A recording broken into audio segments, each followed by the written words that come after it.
La semaine dernière, je vous ai fait une vidéo super intéressante sur la théorie de Gestalt. Et puisque c'est pas vraiment Gestalt qu'on dit, c'est Gestalt, d'après un commentaire, je te fais confiance. Si vous n'avez pas vu, je vous conseille d'aller la voir, je vous la mets en notation et en description. Et bref, dans cette vidéo, on avait vu notamment un principe, le principe de figure-fond. Et ce principe disait en gros qu'il était important que votre sujet se détache de votre arrière-plan et que l'attention soit d'abord portée sur le sujet et ensuite sur l'arrière-plan pour que vos photos soient jolies. Et donc aujourd'hui, en lien avec ce principe, on va voir 3 façons de détacher son sujet de son arrière-plan et d'attirer l'attention du coup sur son sujet.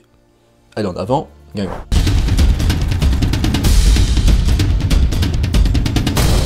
Avant de commencer, je rappelle que je vous laisse toujours l'article sur la théorie de Gestalt en description. Et en description, je vous laisse aussi l'accès à ma formation gratuite sur les bases de la photographie. Je vous invite à vous y inscrire si ça vous intéresse. La première façon, c'est d'éviter que le sujet et l'arrière-plan aient un contour commun. Donc vous vous souvenez sans doute de cette image si vous avez regardé la vidéo sur la théorie de Gestalt. Cette image, elle est du coup d'Edgar Rubin, et on peut déjà voir l'impact qu'a un contour commun sur notre capacité à discerner le sujet de l'arrière-plan. Si la ligne de contour est commune à 2 éléments, on aura la sensation qu'elle se déplace d'avant en arrière, ce qui se traduit dans cette image par le fait qu'un coup on voit le vase comme sujet au premier plan, et que d'autres fois on voit les 2 visages comme sujet au premier plan. Mais maintenant prenons un autre exemple aussi très intéressant. Donc c'est une photo de Pete Turner qui date de 1970 et qui s'appelle Push. Donc la photo est prise depuis une position qui aligne le sommet d'une poubelle sur une plage avec la ligne d'horizon au loin, et du coup ces 2 éléments partagent le même contour. Puisqu'ils partagent le même contour, ils semblent partager le même plan spatial, ce qui crée un petit peu une illusion d'optique. On a le haut de la poubelle qui semble être à l'horizon lointain alors que la partie inférieure de la poubelle est vue comme étant proche et sur la plage. Bien sûr dans cette photo c'est un choix délibéré du photographe, c'est juste pour vous montrer à quel point un contour commun ça impacte vraiment la lisibilité d'une photo. Et je trouvais que c'était un contre-exemple intéressant. La deuxième façon c'est d'avoir un sujet net et un arrière-plan moins net. Donc ça vous devez sans doute déjà connaître. Les objets qui sont nets attireront votre attention en premier, donc souvent ce sera le sujet du coup, tandis que ceux qui sont flous attireront votre attention en dernier et sembleront immédiatement se trouver à l'arrière-plan. Pour avoir plus de flou dans votre photo, vous pouvez jouer sur l'ouverture déjà, donc en ouvrant plus grand, on a globalement plus de flou, parce qu'on réduit la profondeur de champ et la zone de netteté acceptable. On peut aussi renforcer cet effet avec la distance focale, donc la longueur de notre objectif. Par exemple, si on prend des photos avec un téléobjectif, on aura beaucoup plus facilement du flou derrière un sujet, alors que si on prend une personne avec un objectif court, donc comme un grand angle, on aura plus difficilement du flou et on aura tendance à avoir plus de choses qui sont visuellement nettes dans notre photo. Ensuite, la troisième façon, c'est d'avoir un sujet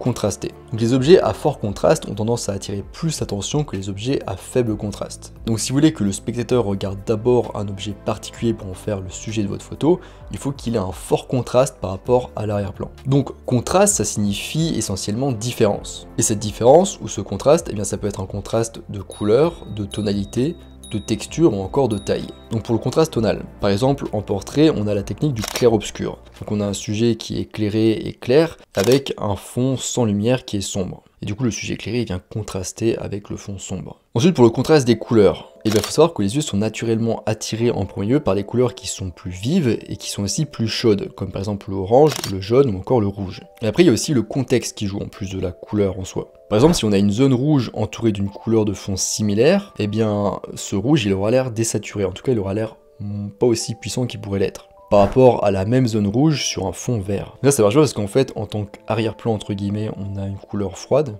le vert, et au premier plan entre guillemets donc pour le sujet on a une couleur chaude. Donc tout ça pour dire que la couleur n'existe pas seule, en fait elle a besoin d'un contexte, d'un arrière-plan qui va du coup jouer avec et la mettre en valeur. Et si vous aimez la peinture, vous avez par exemple le peintre Joseph Mallord William Turner et le peintre Henri Matisse qui étaient très doués dans leur gestion de leurs couleurs. Donc je vous conseille d'aller voir un petit peu leur peinture si ça vous intéresse. Ensuite on a le contraste de taille. Donc l'esprit percevra les éléments qui semblent plus grands comme étant plus proches et faisant partie du sujet, et il percevra les éléments qui sont plus petits comme plus éloignés, il les considérera comme faisant partie du coup de l'arrière-plan, surtout s'ils ne contrastent pas du coup avec l'arrière-plan. Donc en gros pour faire simple, plus un objet, un élément prendra de la place visuellement dans une photo, plus instinctivement on se dira que c'est le sujet. Et c'est d'ailleurs trié souvent au conseil qu'on peut entendre, dans une photo il faut avoir un sujet qui est évident. Et donc en général ce conseil il se traduit par le fait de cadrer plus sur un élément et de faire plus ressortir, de le faire plus prendre de place dans le cadre. Mais on peut très bien prendre le contre-pied de cette règle ou de ce conseil, avec notamment l'espace négatif. Dans ce cas, l'esprit perçoit la plus petite surface comme le sujet et la plus grande surface restante comme l'arrière-plan. Ce qui va du coup à l'encontre de la technique d'avant dont on a parlé. Mais pour que cela fonctionne, il y a quand même deux conditions très importantes. Déjà, il faut que l'arrière-plan il soit plutôt uniforme. Donc il peut avoir plein de formes différentes et tout, mais il faut qu'il soit uniforme. Par exemple, si on prend une personne qui bouge pas à une station de gare typiquement, avec une foule qui est floue, même si c'est un petit peu chaotique, on a quand même pas mal de détails de flou des gens, etc. Bah, globalement, ce flou il reste quand même uniforme et il contraste bien du coup avec la personne. On a un contraste ici d'ailleurs de texture. Ce qui marche aussi avec une forêt typiquement, même s'il y a plein d'arbres, globalement on se dit bah c'est une forêt. D'ailleurs ça rejoint la théorie de Gestalt sur la similitude, où du coup on considère que des choses qui se ressemblent font partie d'un même groupe. Et deuxième condition importante, le sujet doit bien contraster avec l'arrière-plan d'une autre façon que par sa taille. De cette manière, le sujet sera facile à voir et à identifier. On appelle cette technique comme ça parce qu'on va faire prendre beaucoup de place à l'arrière-plan dans la photo, l'arrière-plan qui est l'espace négatif, et très peu de place à l'espace positif, donc l'espace positif qui est le sujet. Voilà, donc on arrive à la fin de cette vidéo sur 3 façons de faire ressortir votre sujet par rapport à votre arrière-plan. J'espère que ça vous sera utile dans votre pratique de la photographie. Je vous rappelle qu'en description, je vous laisse l'article complet sur la théorie de Gestalt, et que vous pouvez aussi toujours accéder à ma formation gratuite sur les bases de la photographie. Je vous invite à vous inscrire si ce n'est pas déjà le cas. Moi je vous laisse ici à votre sujet et à votre arrière-plan, et je vous dis à bientôt sur les internets mondiaux.